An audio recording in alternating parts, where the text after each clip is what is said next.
हमारे साथ एक बड़ा कलाकार है जिसे शिवाली परब कहते हैं, जो गोवा के बहुत तरह रिलेशन के साथ जुड़ा है और उनकी मूवी आने वाला चित्रप और उसके बारे में करेंगे चर्चा। मैम, सबसे पहले बहुत बहुत शुभकामनाएं आपके मूवी के लिए। Thank you. चित्रप, इसका मतलब क्या है?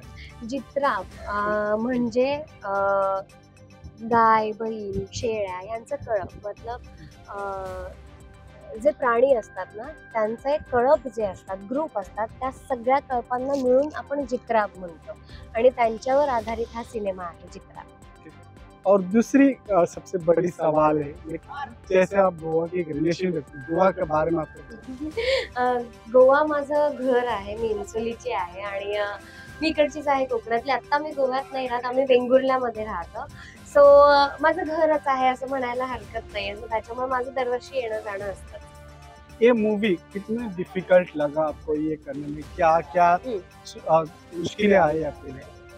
माझ्यासाठी फार तर कमी कठीण होतं, कारण सगळ्यात जास्त जबाबदारी सुहास सरांवर होती, जे मेन कॅरेक्टर आहे, आणि आमच्या डिरेक्टर सरांचं म्हणजे तानाजी सरांचं फार फार कौतुक, कारण एक गाय होती कंटिन्यू सिनेमामध्ये, ते प्राण्यांना सांभाळून त्यांच्याकडून तसे टेक करून घेणं फार कठीण होतं। सो त्यांच्यासाठी फार कठीण होतं, माझ्यापेक्षा जास्त।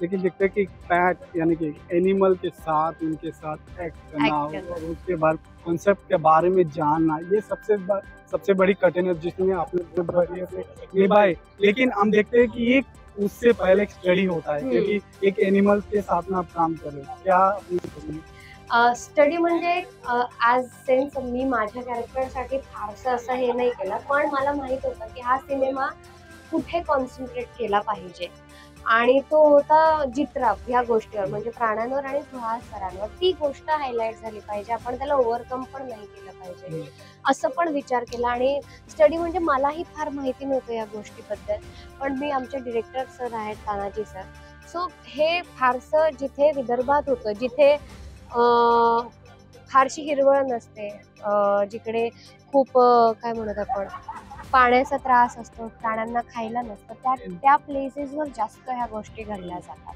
आप बोलते कि आप गोवन हो, गोवन में जो दो शब्द हमारे मला नाही आहे, पण मी एक शिकलेले, जेव्हा मी शोला आलेले, कसा हा एवढं येतं मला। बहुत बहुत धन्यवाद।